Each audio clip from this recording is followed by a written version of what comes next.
think I'm going to be stirring up any controversy when I say we're in a content drought this year. People were saying last year was bad, but there were still a plethora of good shows to keep me hooked on at least something at some point in time. So believe me, when I'd say I'd rather take Rent-A-Girlfriend over almost anything that's aired this year, that's definitely saying something. How? How could you post this? I thought you were based! I mean, just look at the most notable anime for this year. My Hero Season 5 was arguably the worst season of the anime, even with it having my favorite arc in the show. Tokyo Revengers was probably the most talked about spring anime, which is shocking considering how average it would have been in any other year. In a Christmas miracle, every isekai ever decided to air this year, making every show feel like a carbon copy of one another, and I would rather walk barefoot on Legos than watch a single second of Nagatoro.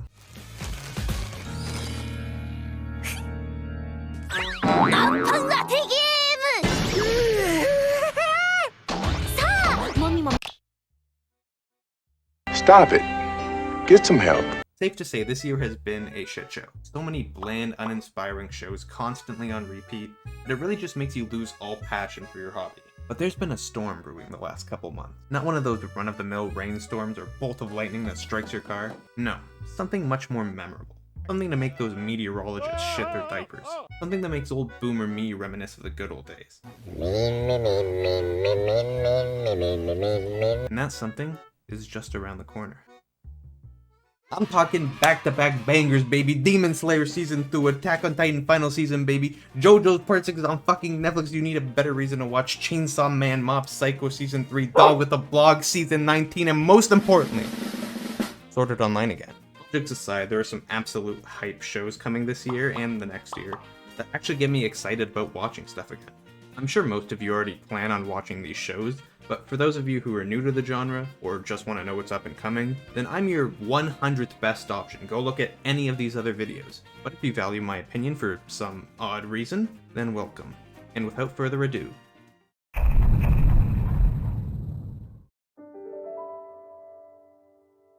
Attack on Titan is my favorite show of all time.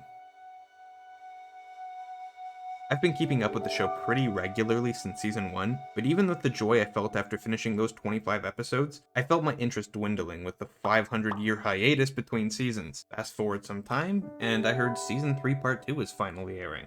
So I decided to marathon the entirety of the show up to that point, and my god was it the best decision I ever made.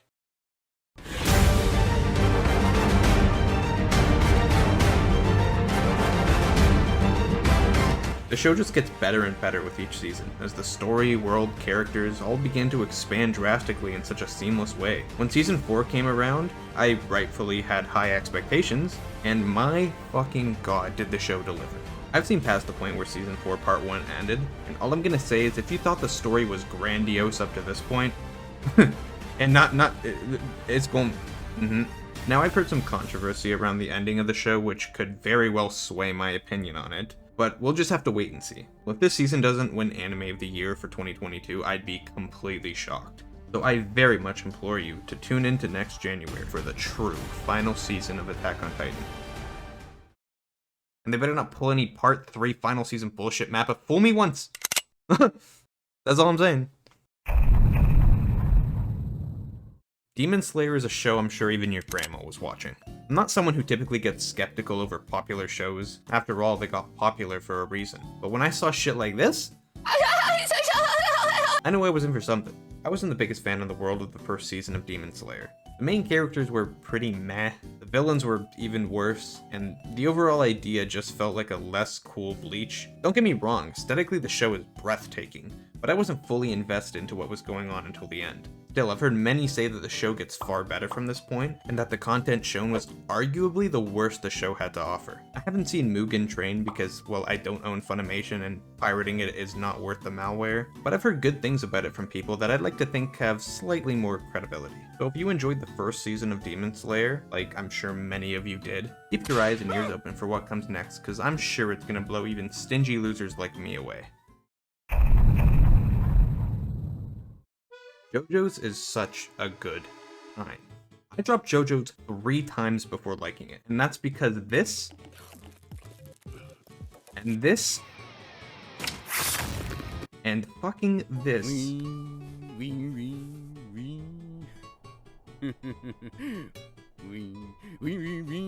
is super goofy, and I personally did not understand why anyone would want to watch this. But on lucky number attempt 4, I became obsessed with the series. The fights, art, style, dialogue, they all became so exciting to me, and the concept of a continuing bloodline had me hooked. All that goofy nonsense from earlier seasons was so much more enjoyable because I got to embrace it with a community of like-minded individuals. Every line of the show felt so much more significant and memorable, even if from outside it looks annoying or, excuse my French, So when I heard Part 6 was coming out, you best believe my small Italian sausage was standing taller than the Burj Khalifa. Now I have heard people say that Part 6 is one of their least favorite parts, which did upset me, but counterpoint, there's a scene with Jolene flicking the bean, so it evens out. Plus, it's on fucking Netflix, so if you need any more reason to be hyped, you should probably seek therapy.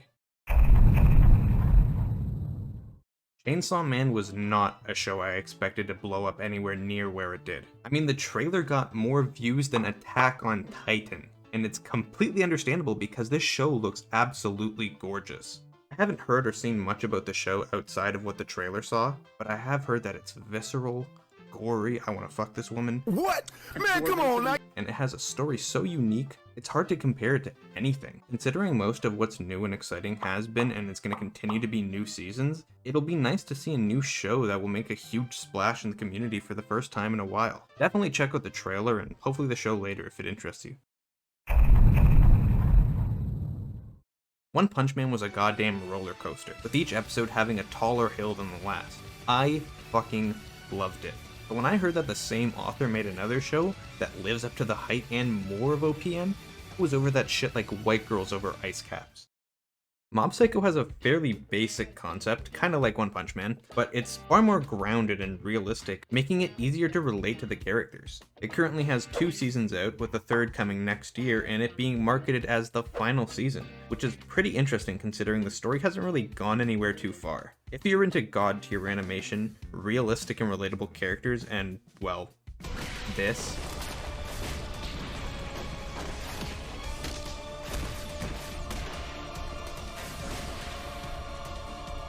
then watch Mob Psycho.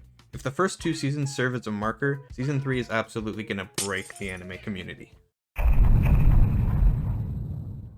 These 5 are probably the most influential shows for me, so obviously I recommend them since my opinion is undeniable fact. Just to name off some of the others that I'm sure so many people are also going to be looking out for: Kaguya-sama Season 3, Shield Hero Season 2, Rent-A-Girlfriend Season 2, Overlord Season 4, Made in Abyss Golden City, Goblin Slayer Season 2, Vinland Saga Season 2, and fucking Sword Art Online, but with character progression, hopefully.